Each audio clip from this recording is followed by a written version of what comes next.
నా ప్రభువును రక్షకుడు అయిన యేసుక్రీస్తు వారి అతి శ్రేష్టమైన దివ్యనామమున మీ అందరికీ ఉదయకాలము సర్వశుభములు సర్వదీవెనలు దేవదేవుడు అనుగ్రహించునుగాక.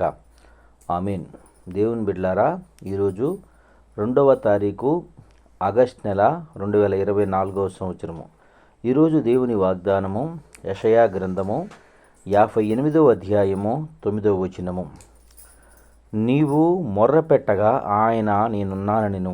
దేవుడు తన పరిశుద్ధ లేఖన భాగము నేటి ఉదయకాలము మీ వినికిడిలో, మీ జీవితములో ఈ వాగ్దానము నెరవేర్చబడునుగాక. ఆమేన్.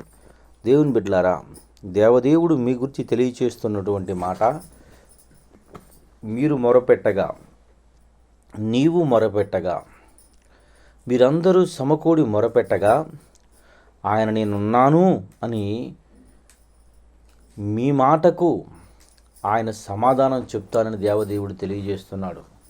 ప్రియ సహోదరి సహోదరులారా, మీరు ఏ స్థలమందున్నా, ఏ సమస్యలతో ఉన్నా, ఏ బలహీనతలు మిమ్మల్ని కొట్టమిట్టాడుతూ కృంగిపోయిన స్థితిలో ఉన్నా, మీరు పిలిస్తే మీ పిలుపు విననటువంటి వ్యక్తులు ఈ లోకంలో ఉన్నారేమో, కానీ దేవుడు అంటున్నాడు, నీవు మొరపెడితే నేనున్నానని ఆయన తెలియజేస్తున్నాడు.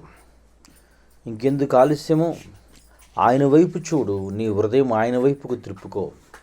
నీ హృదయం ఆయన వైపుకు త్రిప్పుకొని నేనున్నాను అని పలుకుతున్న దేవుని వైపు